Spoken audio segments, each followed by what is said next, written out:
Right in the middle of Sycamore Avenue sits one of the oldest houses in Hollywood Heights, and luckily for us, it's now a restaurant. So let's walk around the property and even check out a little of the inside of Yamashiro.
If we were standing right here in 1906, we would be looking at a hill with a circular dirt road wrapping all the way around it, completing a circle under our feet that would become Sycamore Avenue.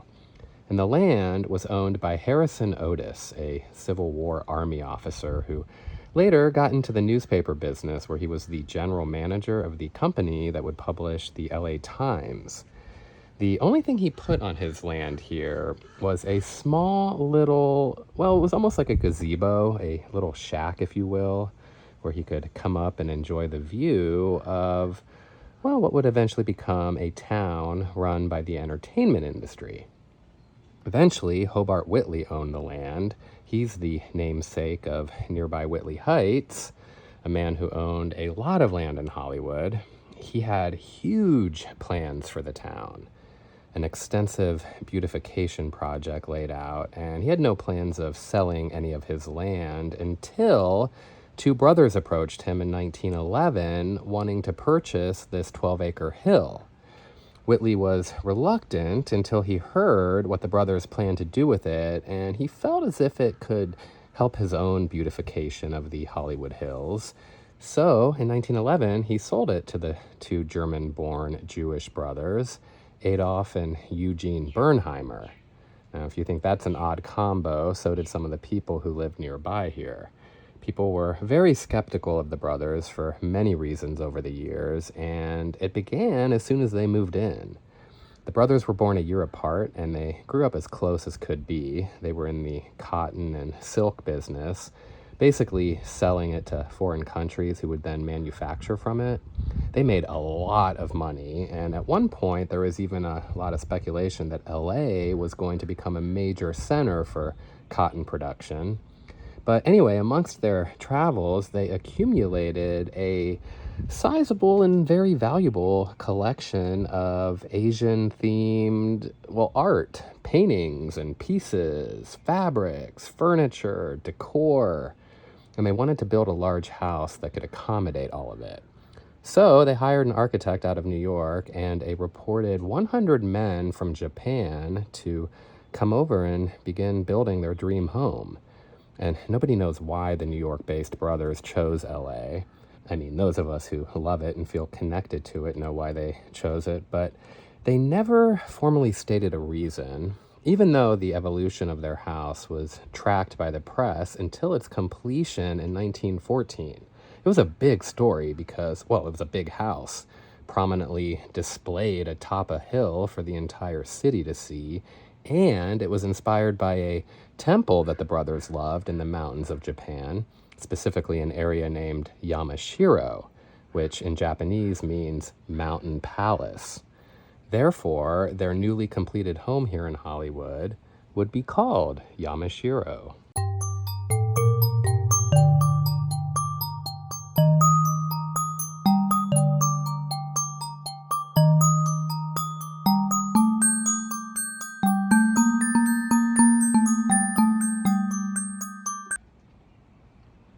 been over 100 years since the Bernheimer brothers moved in, and Yamashiro is still standing where it has served as a restaurant since the early 1960s.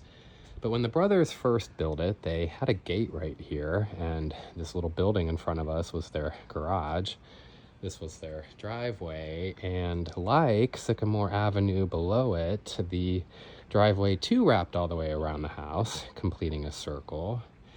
And I just found this out. I'm so bummed. There was a cute little coffee shop here that I've been to a handful of times, and they didn't make it. It was really quiet every time I came up here. Nobody really knew about it.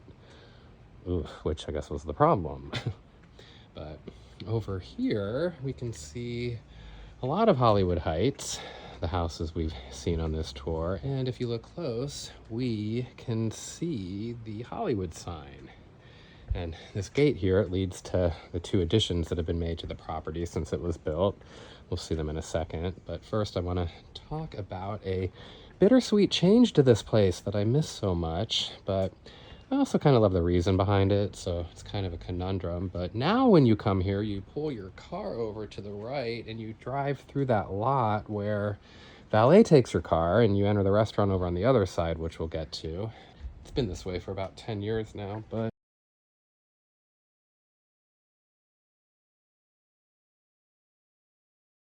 well, I'll show you the old way in a bit, and you'll see why I'm so 50-50. Here's another great view of all the houses we've seen, as well as addition number 1, the apartment complex. We saw it down on Sycamore. It was added to the grounds in the 50s, I said. Obviously not part of the Bernheimers' original plans, but this, over here, this is the main house, as it has stood since construction began back in 1911. And you can kind of see just how much of an incline we've taken, seeing how the house is perched on top of the hill center. And again, I'm taking us in the original way. You would drive your car all the way up the driveway and around about half of the house. You can see it's blocked off now, but there's a part of me that, for the sake of this tour, just prefers entering the original way.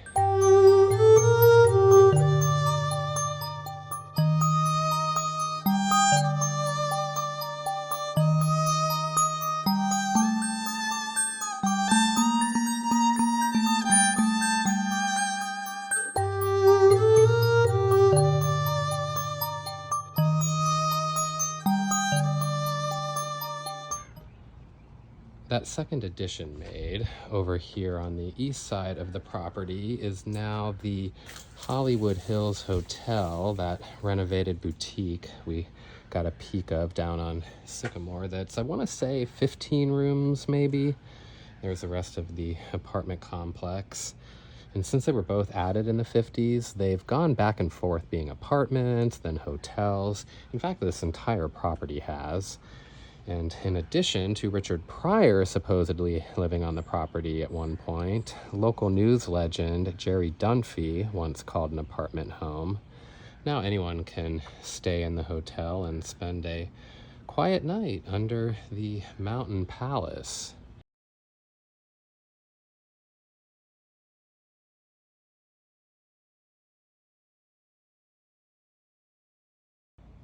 And here is that Mountain Palace, completed in 1914, the same year the Bernheimer brothers moved in, each at opposite ends of this house. One brother took this side and the other down on the west end of the house, kind of allowing themselves to share the property with as much independence as possible.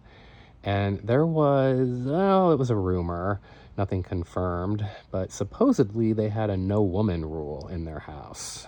Not quite sure what that, you could take that a number of ways, I suppose, but again, it was a rumor among many that followed these bros around. Right after they moved in, World War I broke out, and since they were from Germany, many people assumed they were spies. They said there were secret tunnels here and that they were hiding weapons, but none of it was ever proven true. And perhaps to even get people off their back, the Bernheimers very publicly and very loudly bought war bonds and did whatever they could to show their support and pride for America. They also invited an FBI agent and a newspaper reporter into their home, giving them free rein to search, and they came up empty-handed, found absolutely nothing to be threatening. Hello. All right, so there were underground tunnels that led to various parts of the property, but they didn't lead to any secret war rooms or bunkers. Honestly, they led to something creepier, a monkey house. Yeah, and it sat right where the newer buildings are now. A house full of pet monkeys. I mean, look, I'm fine with monkeys, but a house of them so close to where I eat and sleep, I think I'm good. But filthy rich people, they did stuff like this back then. You mix a lot of money with eccentric taste, and you get a house full of monkeys, you get rare koi fish, you get thousands, and I do mean thousands, of plants and trees, all imported from Japan. You also get an ancient pagoda. Now, some people have said it's 600 years old, and some people have said it's 900. Either way, they claim it's the oldest building or structure in the entire state of California. It's moved around the property a bit over the years, but in the very beginning, the Bernheimer brothers had it over on this side with the monkey house, a bird house full of exotic imported birds, and there was also the tea room, where guests could enjoy a cup of tea served amongst antique china. And I don't know what this roof, this structure is. It wasn't here the last time I came here. I think it's temporary. I wasn't expecting it, but usually you can see a swimming pool, the hotel pool. It used to be a pond when the Bernheimers built it. With the addition of the apartments came the transitioning of the pond to a pool, and it's pretty cool because you can actually swim right next to the pagoda. It's really a shame that we can't see it, but you know, it's dawning on me that it's pretty fitting, this structure, because, well, take a look at the painted plywood and the dark shingling. It'll make a lot more sense when I tell you what happened here during the Second World War.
The Bernheimers' love letter to Japan ended up costing them a pretty penny.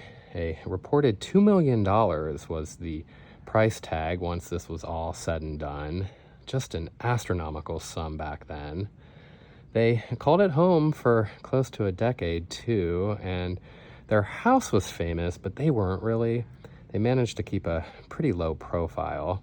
At one point, one of the brothers got sued by a woman claiming that he had promised to marry her or something ridiculous like that. But really, for the most part, they just weren't as well known as their house was. Eugene, he phased out of it and ended up in San Francisco. He suddenly passed away the day after Christmas in 1924 at the age of 59. His younger brother Adolf remained in the house here alone until the city of LA informed him that they were going to build a giant water tower right on the hill behind his house here, kind of near that wall we saw up by Louise Miller's place.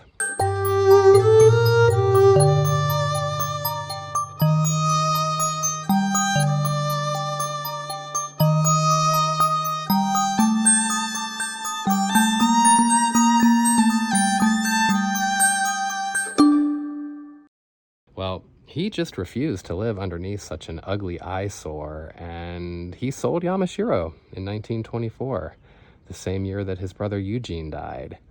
He ended up buying land out in Pacific Palisades, right where the end of Sunset Boulevard meets the Pacific Coast Highway. And how about this? He built yet another Japanese palace.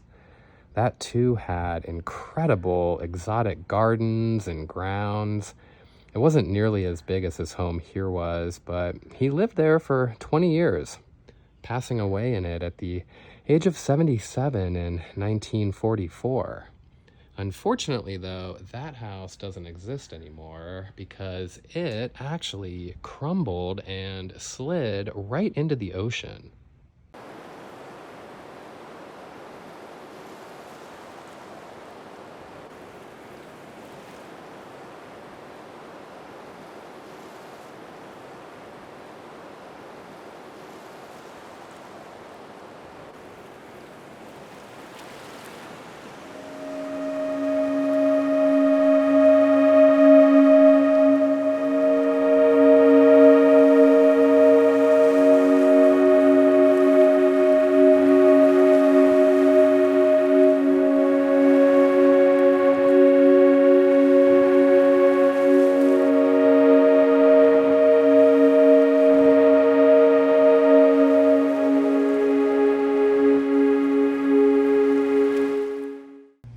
As soon as the Bernheimer brothers were out, Yamashiro became home to the 400 Club in 1925, a gathering place for the rich and famous.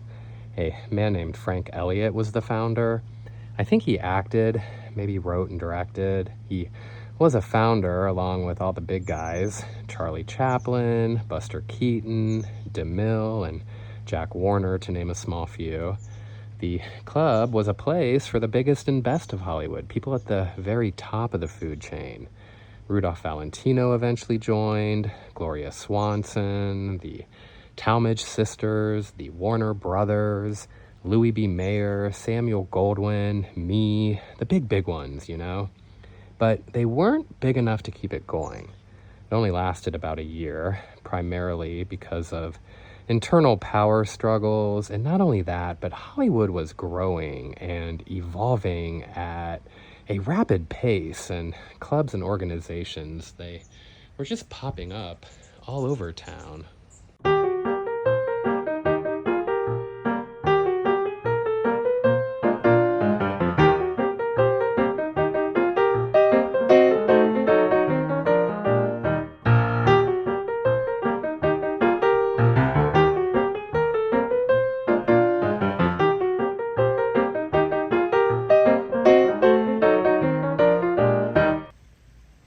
Throughout the 1930s, ownership switched hands multiple times. At one point, an insurance company owned it and turned it into a public park, allowing people to walk around here, enjoying the gardens and the views. It was also privately owned a few times, but when Pearl Harbor was attacked in 1941, Japanese people weren't necessarily the favorites around here, and this place started getting vandalized and attacked. Once again, becoming fodder for enemy theories. People thought Japanese spies were here, secretly using it as a lookout tower, which just wasn't the case. But the owners actually went so far as to disguise the house, kind of like that shack we just saw, because they actually put up plywood all around the property, completely covering it and painting it black so that nothing about it screamed Japanese.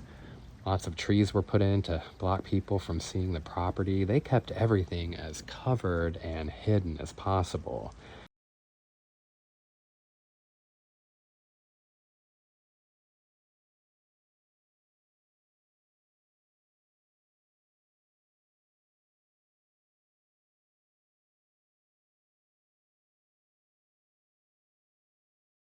At one point, they even made it appear as if it was a boys' military school. You know, something favorable and American-like. Until World War II ended in 1945, in which it was then converted into an apartment building. But in 1948, a man came along and bought it, not yet knowing what he was about to uncover. His name was Thomas Glover, and he bought 7 acres of what he thought was a decaying, worthless structure. He and his team started removing the plywood, slowly revealing the masterpiece that was once Yamashiro, unveiling original tapestries and silk coverings, paintings, antique fixtures, all of this incredible, ornate beauty. And Glover, he put a stop to the demolition right away.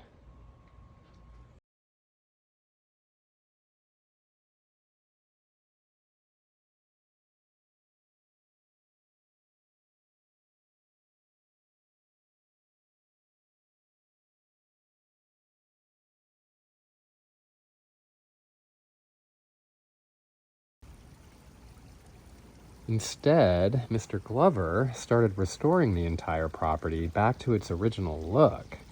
He removed the recently installed trees that had blocked everything, and luckily the gardens were pretty well intact. In fact, this is the original moat system that the Bernheimers installed. Pretty wild. Gone, however, are the black swans from Australia that once floated here. Well, gone are all of the exotic birds that were here once, but we do still have the koi fish, perhaps descendants of the original ones, maybe. Kind of fun to think. And believe it or not, there are still a few original trees that were brought over from the brothers, and I can't say for certain, but I believe that these are two of them in front of us. I mean, they look it. Certainly beautiful. Glad Glover thought so too, and that he kept them.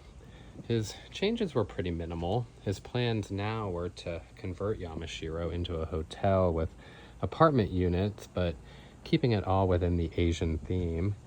He added the buildings that we've seen, and he took out some of the smaller ones. There were a lot more pagodas around here too. And in 1950, an actor named Purnell Roberts took over the tea house, and he converted that into an apartment where he lived for 20 years. He lived here while starring on the wildly popular television show Bonanza, but I would maybe argue that his most famous role was playing the title role of Trapper John M.D. on television from 1979 to 1986. And after he moved out of the tea house, it was reportedly set on fire by some vandals who broke in. But once Thomas Glover completed his restoration, this place was up and running as the Hollywood Hills Hotel.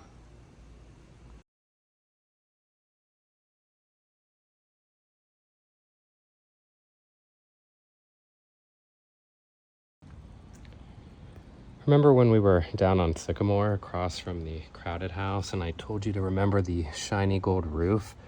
I was zoomed in on this, one of the resting shelters for your trek up Yamashiro's 300 steps.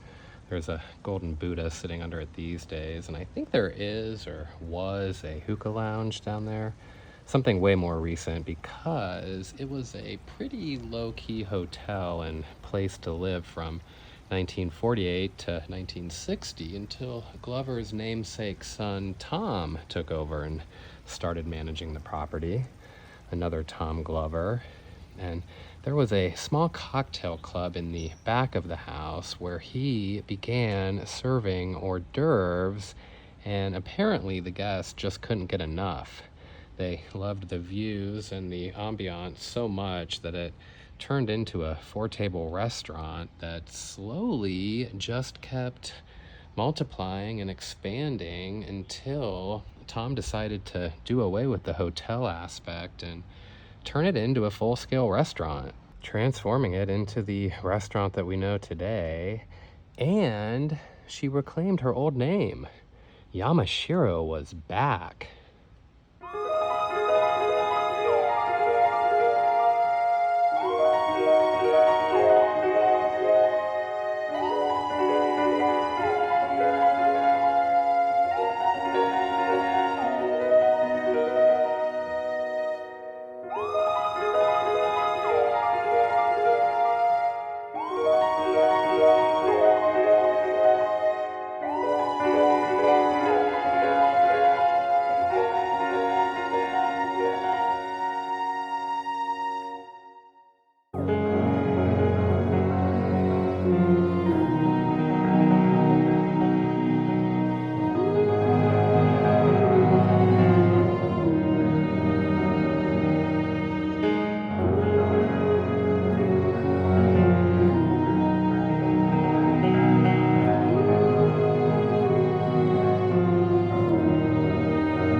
When you look closely at many of the vintage photos of this place, you'll see that a lot of the original craftsmanship and design is still here. And my knowledge is pretty average when it comes to architecture. There are much better people out there who could go over the intricacies and the fine detail. And honestly, I mean, look, it's Hollywood. It's fiction. Two white Jewish dudes from New York built this place, you know? You want to hear some rich Asian history when you look at it, but there just isn't any, except, of course, for the crew that was hired to build it. No, it's Hollywood through and through, and that's why I love it so much. It's still so impressive and seductive, which I suppose is why in the 1960s and 70s it became a well-known spot for men to bring their girlfriends, their dates, their mistresses. It was exotic and romantic, but not at all seedy or dirty. Just more of a gentleman's place. But that Playboy vibe disappeared when the 80s rolled around and Yamashiro took on a more classier and elegant approach, thanks to Tom Glover, with the help of his family who painstakingly elevated its presence. Tom loved this place. Loved.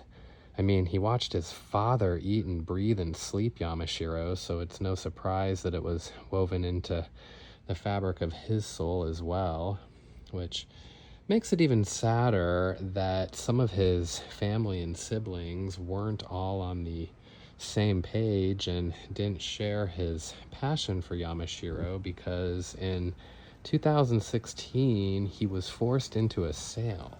He didn't want to sell it, but he also didn't have a choice. And as far as I know, he's still alive, and I can't say for certain, but I'm assuming that he hasn't been back here in the decade since the sale.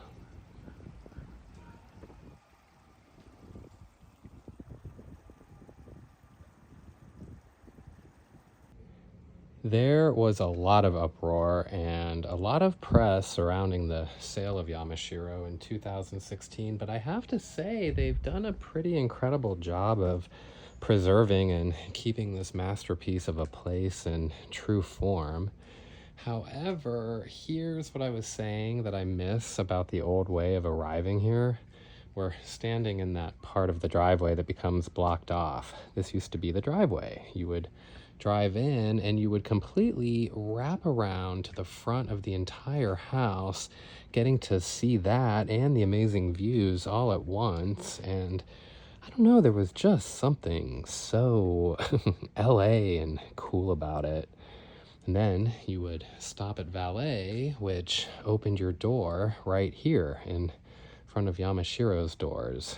Quite the entrance. You looked and felt like a star arriving here. Even the Nicolas Cage, Angelina Jolie movie, Gone in 60 Seconds, they used Yamashiro's valet system for a scene in 2000 to convey that cool factor for its story about slick car thieves. That was just one of many, many times this place has been used in film and television. Both exteriors and interiors have been used, going way, way back.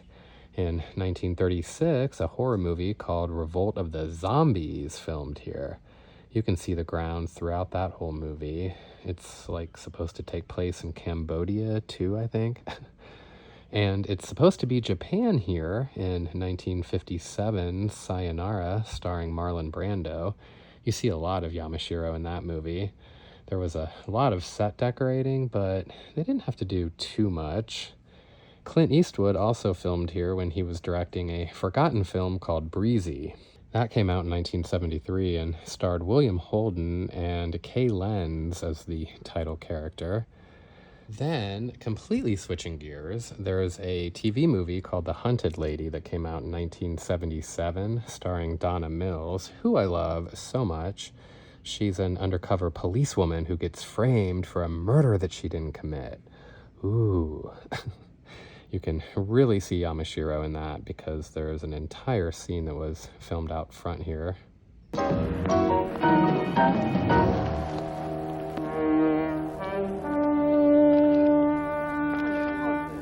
right next to me the whole time. This is your big night, Shirley. Happy? Come on. Come on, Louis. Here we go. Let's all go out here and get our pictures taken. Come on, now, let's see this. We're going to hold this pennant up here, all right? Because we're going to win the game. All right, here we go. How about a touchdown? Hold that up. You got a good one there, boys? Hey, Charlie.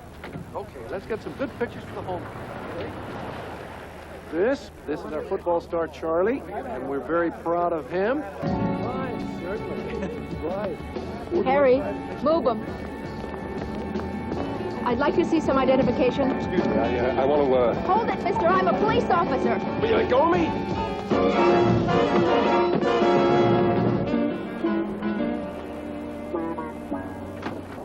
Hey, wait a minute. Hey. The name is Officer Susan Riley. And if I had any intention of doing anything, I would have done it by now. I'm sorry, all right? I'm sorry, okay? Also in 1977, you could see a lot of Yamashiro in the Kentucky Fried Movie, a comedy brought to you by the same guys who gave us Airplane and the Naked Gun movies. They closed all of this off to make outdoor dining more of a possibility. Now you get all of these extra tables, all of this extra seating, and hey, I love that too. These views and gardens should be enjoyed. I love it both ways, hence my 50-50 conundrum. But now, when you come here, this is the main way that you enter from under those red flags, those red awnings there. But it's still a pretty breathtaking view when you first come in, especially at night when the lights of Hollywood down there are dazzling and sparkling. That's the back of the first building that we saw, the old garage, and this is where you pull your car through to valet. I do love the koi fish that they've painted. Step out of your car and follow the koi fish into the west side of Yamashiro, just like we're about to do, because they are about to open for business.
Yamashiro just opened for business about a minute ago. I'll try to stay inside as long as we can before people start showing up. Speaking of, show up. If you're from LA, in LA, near LA, visiting LA, come here and experience this lovely place. I've been here a handful of times throughout the years. It's always fun to sit in here. The original courtyard style layout is still completely intact. You can see how the Bernheimer brothers could live here without seeing too much of each other. The division between the two sides is very strong. There's also separate rooms around here. Some of these walls slide open and there are more private dining options. You can completely see how it would be a popular gentleman's place in the swinging 60s and 70s. And I mentioned some of the movies and TV shows that used the outside of Yamashiro for filming, but there's a handful that also filmed inside here.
Down here, where the valet keeps your car, is the Yamashiro food truck.